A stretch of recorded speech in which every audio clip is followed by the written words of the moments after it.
It's time to start a new series called Understanding Run Fits. We're not going to get a second chance in the game. Okay, I'm really excited about this topic because understanding run fits really is, I don't want to overstate it, but it's really kind of the start of understanding how to coach at a higher level. Now, this video series is really geared towards beginner coaches or youth coaches. People are just getting into it, right? People that have been fans their whole lives.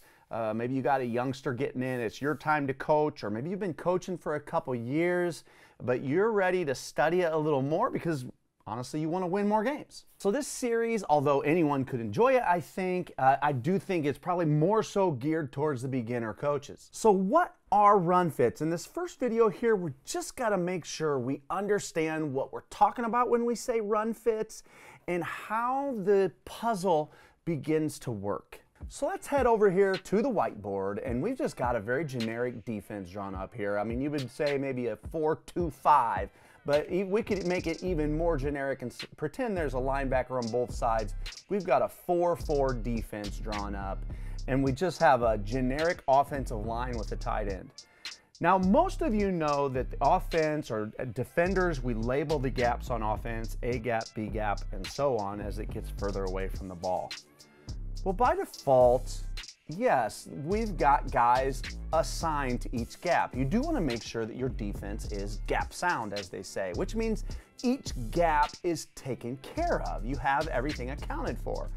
It's when you don't have a gap accounted for that you can give up really big plays, and it's the big plays you need to avoid.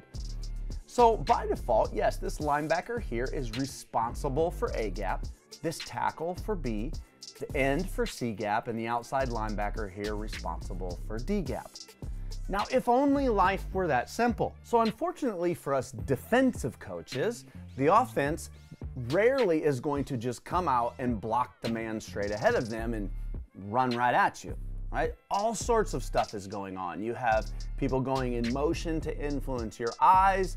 You have linemen down blocking and others pulling, or people cross blocking, and all those things open gaps up. So what you have to understand for run fits is, of course, what is your gap responsible when the play starts? And what is your gap responsible as things start moving? So let's just cover a very basic play that an offense could run and how it causes our gaps to change. And the word you'll start to hear a lot when you start studying run fits is a gap exchange. So let's just start here with a generic, what we'd call belly or G scheme. The Wing T system calls it down, but most often you'll hear belly or G. It's where you get a down block from the tackle, a down block from the tight end, and the guard pulls and kicks the first person outside the tight end. Now notice what happens when you run this play. When an offense runs this play, the gaps are moving, everything's changing. Now that this man here is no longer there, he's now out here. Let's go ahead and we're going to erase his long pull here, and we're going to pretend that he has already pulled, and we're going to draw this line here to show that he's ready to kick out the first man. Let me make that one a little bit longer. He's ready to kick out the first man, the last man over here. Now the gaps have changed, right? The A gap now, the first gap, is between the tackle and the center because that guard has moved, so that's now the A gap. The B gap is this second one out. I'm gonna have to move everyone out one. Everything moves out one. Now here's the B gap, here's the C, and here's the D. So if this linebacker were to stay right here, well, now we've got two people in A gap, which is a problem. I've got my D end in the B gap, nobody covering the C gap because this guard here is now out here. He's gonna push this linebacker out, who by default, generally speaking, especially in a 4-4 defense, is responsible for that outside gap. So we've got nobody in the C gap. That's a problem.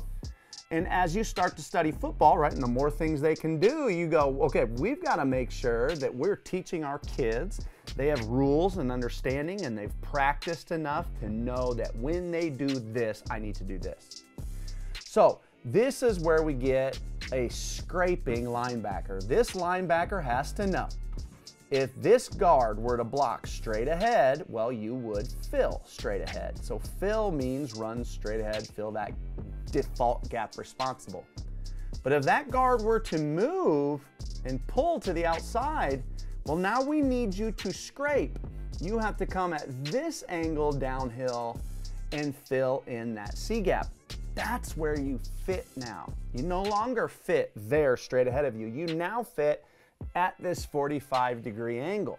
So that is the basics of understanding run fits. Now, a fair warning. Once you start studying run fits and testing your defense against these various offensive schemes, you begin to, well, you can start spending a lot of time drawing up run fits. And the thing you're looking for is to give your kids a simple, what's the simplest set of rules I can give my kids that fit us up to the most amount of plays correctly. That's what I'm looking for. That's ideal. The simplest set of rules that fits us up to the most amount of plays. So as you'll notice, a lot of decisions are going to have to be made by you as a coach. For example, where am I going to put my linebacker's eyes? What do I want him looking at? Do I want this linebacker looking at the guard so that in case he pulls, I'll scrape? Or can I get away with him watching a running back in the backfield and say, if that running back comes straight ahead, well, we want you to fill. But if that running back scrapes or goes at a 45 or attacks near the outside, we want you to scrape. You have to decide as a coach, which rules do I want for my linebacker? So if you want to know a little bit more about run fits, I encourage you to keep watching this series. And if you are enjoying it, please like, subscribe, and any way you could support us is much appreciated. We'll catch you next time on part 2 of Run Fits, where we're going to dive into the defensive line's rules.